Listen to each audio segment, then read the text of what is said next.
We're in the beginning of the 90s, and Jani and Matti are two high school friends in their early teens. Two geeks with a passion for computers, graphics and programming. And the only two guys in school with an Atari ST, which was declining in popularity. That sounds familiar, right? And the fact that all their friends had Amigas, a system which was still very popular at the time, with tons of games available, didn't make life easier. But Jani and Matti turned the disadvantage of being gamers with an Atari ST into a strength. So they went on a quest to create their own silky smooth, mod music blasting shooter for the Atari STE. And little did they know, they were about to create the most successful shareware title for the system ever. It even got picked up by a famous demo team. And even more so today, this game lives on, yes, you guessed it, the latest Atari VCS console. That's dedication. Friends, do I have a story for you all today, but before we continue, ever so gently tap the like button for the YouTube algorithm and join me as we delve into the history of the shooter Utopos. Let's go!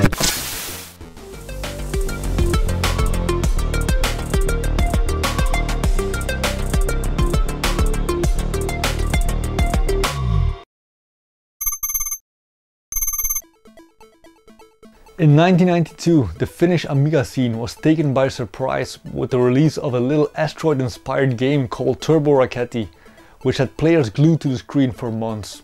The concept was simple. Two players had to battle it out in their spaceships. You were dropped in a small arena, and it was kill or be killed in short 2D death matches. The idea was so straightforward, but it was the most addictive two-player game in a long time. Prior to the release of Turboraketti, Jani and Matti had already created some demos. They started with their own group called jokingly The Gods. This was just for fun. They created a few intros before joining Chronicle, the demo group where they also met the incredible musician Tony Lundberg, aka Cube. So by the time they started their own game, Jani knew how to code and what the STE was capable of. Sure, they had played Oids or Trust, but it was incomparable. They wanted to create the same 50 frames per second shooter with the multiplayer split screen mode they saw on their friends' Amigas, and that was only possible on the STE. So they started working on their project, and Jani used every trick he learned from the demo scene. He removed the top and bottom border to make the playfield, especially in split screen, a lot bigger. There was 8-channel stereo audio, meaning there were up to 8 sound effects at once. And real physics were used to control how everything moved. He was packing as much stuff as he possibly could into the STE, while making sure the game would never under any circumstance go below 50 frames per second. Matti always considered himself an enabler. He provided all the in-game background graphics and some sound effects, so Jani could speed up development.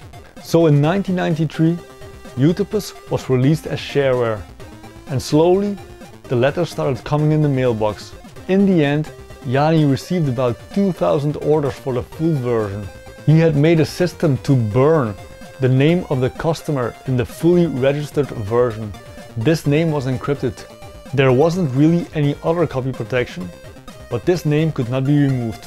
Everything was done by himself. What started as an ID became a full game, completely self-published. He even did the customer care afterwards. But as always, friends, this is not the end of the story yet.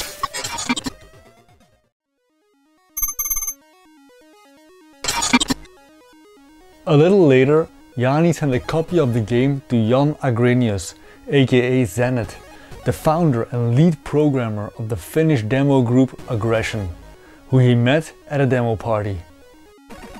They were in the middle of releasing one of the most famous demos on the Atari STE, called Brain Damage. The guys from Aggression loved the game Utopos so much, they added an advertisement of it right in the middle of their release. By that time, Matti stopped participating on the development of Utopos, and Jani became friends with Aggression. And one final effort was done. Lancelot, the graphics artist of Aggression, redesigned the spaceships and bases in-game, and added a new title screen for the final release of Utopos. And because Utopos was now an Aggression release, it took a long time before it was cracked, out of respect for the demo group. After Utopos, Jani and the Aggression guys joined Amiga game studio Bloodhouse. And they moved to Helsinki, where they started converting the Amiga game Stardust for the Atari STE. Jani, however, started working on Utopos 2, which was slated for an Amiga 1200 release. And also a new platform game for the Atari ST called Elvis, King of the Lizards. Stardust got released, and it was one of the final games on the Atari ST. It was pretty successful. But neither Utopos 2 nor Elvis ever saw the light of day. And when Bloodhouse closed down, Jani wanted to quit the game development world and start looking for a real job, when he got a call from an old friend who offered him a position in his newly found studio, Remedy, which would later become famous for the Max Payne game. Over at Remedy, Jani picked up development for Utopos 2 once more, but this time using the name Guntech and for the PC platform. But by the end of the 90s, the 3D accelerated craze really kicked in, and it was really hard to get a 2D shooter published, so Guntech was canned once more. After Remedy, Jani did numerous other work in the games industry. At Housemarque, he created 2 titles. The first one was an isometric shoot 'em up called The Reap, and finally the very successful 3D snowboarding game Supreme Snowboarding. After that, Westwood Studios snatched him to do some very important 3D engine programming for the game Command & Conquer Renegade. But whatever happened to Utopos 2? Was this really the end?